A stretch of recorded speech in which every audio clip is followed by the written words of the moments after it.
Hello everybody, welcome to YouTube channel nursing essentials. तो आज हमारा 75 डेज चैलेंज का डे 14 और डे 14 का आज हमारा टॉपिक है रेबिस। रेबिस दो तो बहुत ही इंपॉर्टेंट टॉपिक है। सेंट्रल स्टेट एग्जाम, हर एग्जाम के लिए बहुत इंपॉर्टेंट टॉपिक है। इस पर एक बार एक ना एक क्वेश्चन जरूर पूछा जाता है। वैसे तो ये ज़्यादा बड़ा टॉपिक है नहीं, लेकिन फिर भी इम्पोर्टेंट है, तो इसलिए हम इसको पूरी वीडियो कवर करते हैं और आज हम इसी टॉपिक को डिस्कस करेंगे। तो शुरू करते हैं इसी टॉपिक्स को। तो रेबिस की अगर हम बात करें तो रेबिस क्या है? एक ऐसा वायरस है, एक ऐसा इन्फेक्शन है, किससे होता है? जानवरों से।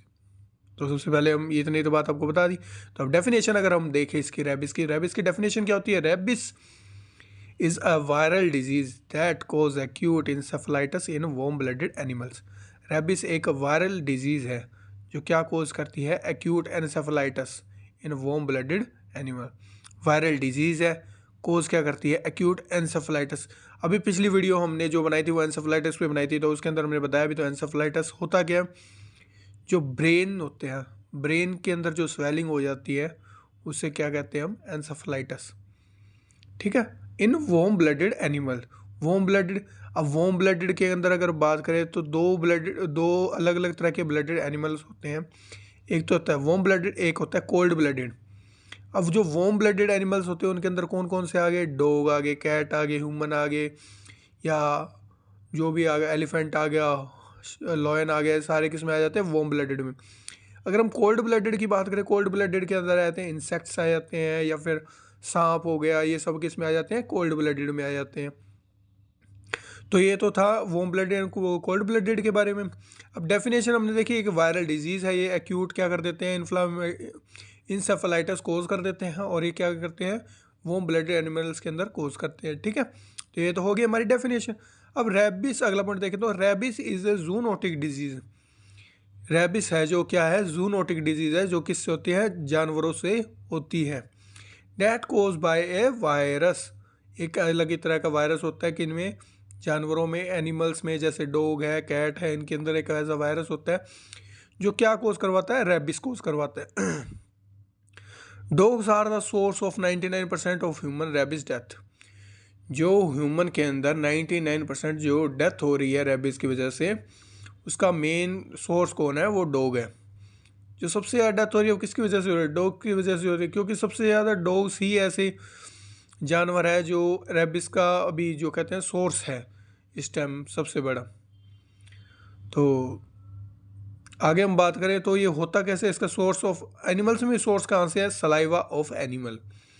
जो एनिमल है, डॉग है, कैट है, फॉक्स है, जो भी है, उनके अंदर का जो सलाइवा होता है एनिमल का, वो मेन क्या है? सोर्स है किसके लिए? रेबिस वायरस के लिए। अब वो सलाइवा है जो वही कोज करवाता है क्या? रेबिस। तब वो जब अपनी ह्यूमन बॉडी के अंदर एंटर करता है तो क्या करता है? रेबिस कोज करवा देता है। अगर हम बात करें इसके इंट्यूबेशन पीरियड की, इंट्यूबेशन पीरियड, रेबिस का जो इंट्यूबेशन पीरियड होता है वो कितना होता है? तो इसका अगर मैं आपको इन शॉर्ट बताऊं तो, जैसे कि अगर किसी डॉग ने अगर बाइट किया है क्लोजर द ब्रेन, अगर ब्रेन के आसपास वाले एरिया में या फिर ब्रेन के थोड़ा सा नज़दीक वाले पार्ट्स में अगर बाइट किया है, तो उसका जो इंक्यूबेशन पीरियड है, जो उसका ब्रेन में स्वेलिंग करने का, जो उसका अपना पूरा पॉजिटिव इफेक्ट दिखाने का, जो पूरा हाई पीक पे जाने का जो टाइम है वो कम होगा। उसका इंक्यूबेशन पीरियड क्या होगा? शॉर्ट होगा। और अगर वही डॉग अगर कहीं दूर हाथ पे या फिर पैर पे बाइट करता है तो उसमें थोड़ा टाइम लगेगा, क्योंकि जो रेबिस वायरस होता है वो ट्रैवल करता है 1 सेंटीमीटर पर डे। 1 सेंटीमीटर एक दिन में वो ट्रैवल करता है। कौन? Rabies virus. तो अगर ब्रेन के आसपास अगर काटा होगा किसी डॉग ने या कैट ने, तो क्या होगा? ब्रेन तक जल्दी पहुंचेगा। लेकिन अगर हाथ या पैर पे काटता है तो उससे क्या होगा? वो उसको टाइम लगेगा, तो उसका इंट्यूबेशन पीरियड क्या हो जाएगा? ज़्यादा हो जाएगा। और जो अगर ब्रेन के आसपास होगा तो उसका शॉर्ट हो जाएगा। तो ये थी इंट्यूबेशन पीरियड की बात। अब अगर हम बात करेंगे इसकी क्लिनिकल मैनिफेस्टेशन, रेबिस के अंदर जो क्लिनिकल मैनिफेस्टेशन है वो क्या होती है? पहले तो बिजर बिहेवियर, उसका बिहेवियर बिजर हो जाएगा। Agitation, seizures, difficulty in drinking, hydrophobia, choking, thirst, hallucination, paralysis. जिस पेशेंट को रेबिस का इन्फेक्शन हो जाता है वो पेशेंट क्या होता है? उसको सीजर्स आते हैं, बार बार दौरा पड़ता है, दौरे का अटैक बोलते हैं जिसे, उसको पानी पीने में दिक्कत होती है, उसको पानी से डर लगने लग जाता है, वो जैसे जो जानवर उसे काटता है उसके तरह बिहेव करने लग जाता है। जैसे अगर डॉग है, डॉग ने काटा है तो वो बार्किंग करने लग जाएगा, कुत्ते की तरह भौंकने लग जाएगा। एंड चोकिंग, उसको चोक लगी, बारी बारी उसको चोक होना स्टार्ट हो जाएगा। थ्रस्ट, उसको प्यास लगी बहुत ज़्यादा, हेलुसिनेशन होने लग जाएगी उसे। पैरालिटिक अटैक भी हो सकता है, पैरालिसिस भी हो सकता है। तो ये तो इसकी थी क्लिनिकल मैनिफेस्टेशन रेबिस की, जो मेन इंपॉर्टेंट क्लिनिकल मैनिफेस्टेशन थी रेबिस की, वो थी ये। अब अगर हम बात करें प्रिवेंशन की, जो रेबिस है उससे प्रिवेंशन कैसे लिया जा सकता है। वैसे तो ये फैटल डिजीज़ है, अगर इसका प्रिवेंशन, अगर इसकी ट्रीटमेंट अगर टाइम से अगर हम नहीं करवाएंगे, वक्त रहते अगर इसका ट्रीटमेंट ना हो, तो ये 100% फैटल डिजीज़ है, इसके अंदर डेथ है वो श्योर है अगर ट्रीटमेंट ना मिले तो। अब प्रिवेंशन की बात करें तो प्रिवेंशन में दो तरह के होते हैं, एक तो pre exposure and post exposure.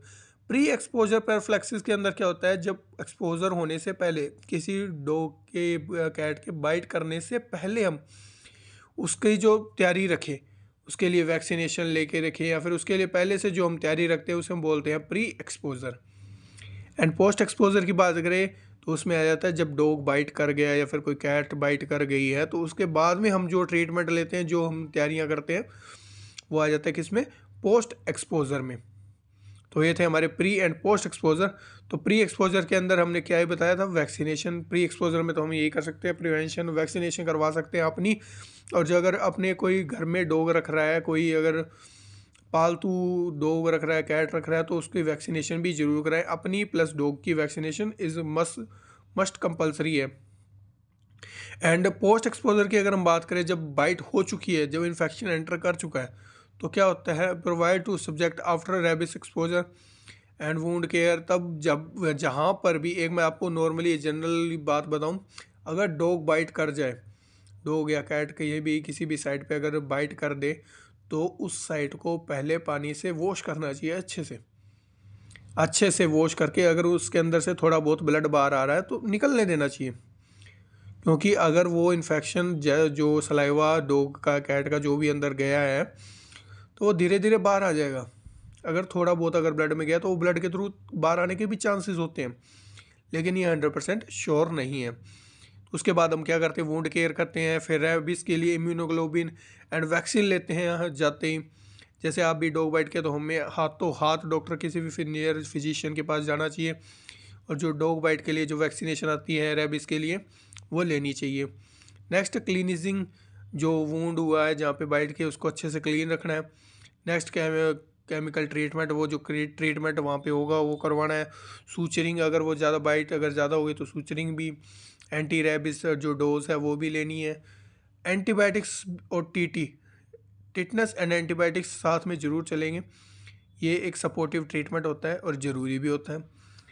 Observe animal 10 days. अब जिस एनिमल ने आपको बाइट किया उसको 10 दिनों तक देखो, अगर वो सही है तो कोई बात, इतनी घबराने वाली बात नहीं होती, डेंजर नहीं होता। लेकिन अगर वो उसको कोई प्रॉब्लम हो रही है तो वो डेंजर साइन है। Next, admission vaccine on a day. जो वैक्सीनेशन होता है उनके डे, पहले दिन, फिर तीसरे दिन, फिर 7वें दिन, फिर 14th डे एंड फिर 28th डे। ये जो है वैक्सीनेशन एडमिनिस्ट्रेशन का डे होता है। तो ये हमने बात कर दी पोस्ट एक्सपोजर की।